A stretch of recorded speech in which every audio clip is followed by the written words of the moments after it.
There's a huge misunderstanding that most people have when it comes to improving their mental health. Most people think that they'll be mentally happy if they go and achieve all those goals that have been put onto them by the system, the education system, the media, the world. Most people believe that, for example, getting good grades makes them happy. It won't. With every study that's been found on students who got good grades, they basically had the same mental health a few hours after receiving the grade as a student who got poor grades. Many people think that buying the new thing or increasing how much money they make will improve their mental health. It won't. It's called negative visualization. Like those nuns, and they wrote in like the positive way. We want to have this optimistic, positive mindset where we're constantly, like thinking happy thoughts, not in a fake way, but we're constantly reframing everything. So when something bad happens, we don't just say, like, obnoxiously say to ourselves, like, no, it's good that I got, hurt by someone else. But rather we say to ourselves, okay, what's the learning lesson from this? How can I improve because of this? What's interesting is that intense, short periods of negative visualization where you basically like imagine something horrible happening in your mind, and then you go back to your normal 24/7 positive, optimistic state, this can drastically improve your mental health. So negative visualization is when you close your eyes. Do this with me. Close your eyes and you see something really, really like sad or unhappy happening. For example, if you think about being in your house right now, there's basically a few places where you almost always see your mother. She's either in the bedroom or the living room or the kitchen. You basically see her there every single day. What if in this visualization you start seeing her getting unhealthier?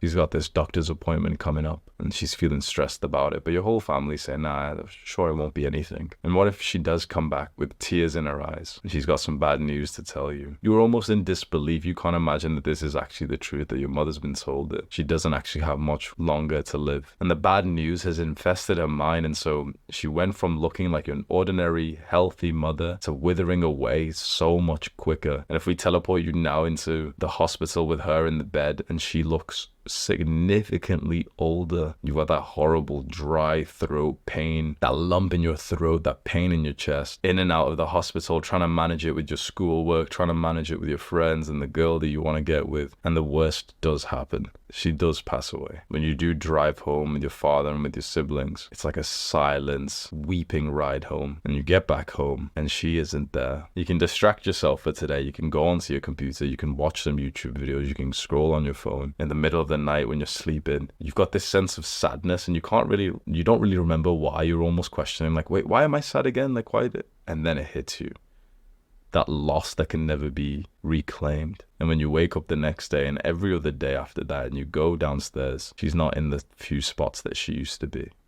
That's one version of reality. You can open your eyes now. We've just done a practice of negative visualization, and you certainly don't feel mentally healthy right now. But what if you now think about the fact that your mother is alive? There's a version of you, like this alternative reality that we've just created in our mind, where you would have traded all the money in the world for your mother to be sat in the spot that she is right now. As you listen to these words, she is there right now. You would have paid millions of dollars to have her there right now. You would have paid $100,000 for the ability to go downstairs and to give her a hug and to look her in the eyes and say that I love you. I know that this sounds weird, but I love you and I appreciate you.